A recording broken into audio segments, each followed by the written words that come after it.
I just wanted to show off some really pretty pieces that we have in the shop right now.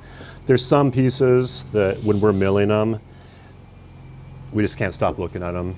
They're very special, they're very pretty.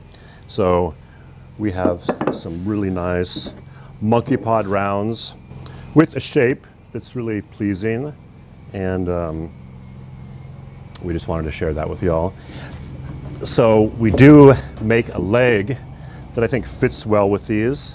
It's a little bit of a mid-century modern vibe, but I think for a table like this, I would use 3 legs, and yeah, these ones will attach something like that. So 3 of these away.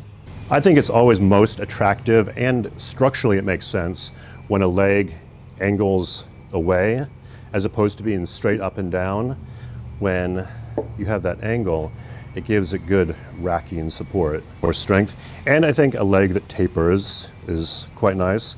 With this one, we have rounded the front of it, which I think is a pleasing detail.